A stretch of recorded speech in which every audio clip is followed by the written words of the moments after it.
Guys, ayun yung papaya, oh. Ayan. Ayan po, guys. Ayan. Sayang po, guys. Hindi nakuha nung nakatira dito, guys. Ito po yung dati kong tinitiran, guys, dati. Pero, malis na po ako, guys. Eh, may mga binalikan po ako, guys. Ito, yung mga orchids ko, hindi nalagaan mabuti, guys. Sayang. Kung saan-saan ko pa po kinukuha yan, guys.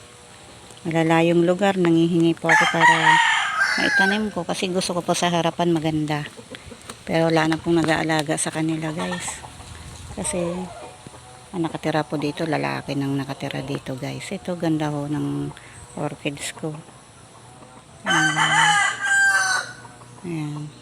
Marami po ako. Yung gabi-gabi ko po, wala na eh. Namatay na siguro po. Ayan. Yung mga halaman ko po yan. Pupunin ko po yun.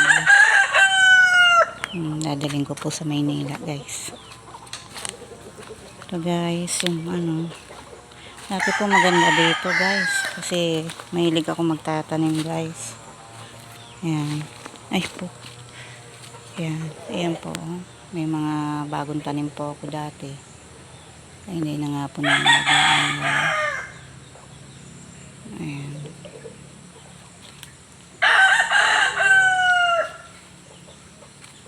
Ayan, guys. Ayan po yung bomba. Ayan po. Dati po, guys, doon sa unahan na yun, yung kung saan yung nakikita nyo. Doon po kasi dati, guys, may yung lupa po gumagalaw. Hindi po namin malaman kung ano pong laman niya sa loob ng lupa. Bumababa siya at lumilipat siya sa ng ibang lugar. Tapos gumagalaw po. Na-erase ko lang po. Tinanggal ko sa video yung lupa na gumagalaw. Ayan. Ito po yun si Dimson. Dimson, kilala mo pa ako, Dimson? Ha? Kilala mo pa ako? Kilala pa po ako ng aso. Ayan. Dati ho, napakaganda dito po. Kasi, linilinis ko po tong lugar na ito. Ginagamasan ko po. Ayan, ngayon wala na pong nakatirang babae. Lalaki na lang po nakatira.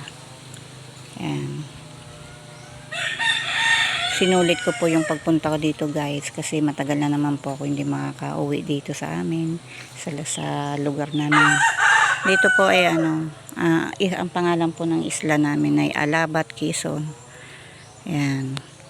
Tatawid ka pa ng dagat, guys. Ayan. Yan po yung dati na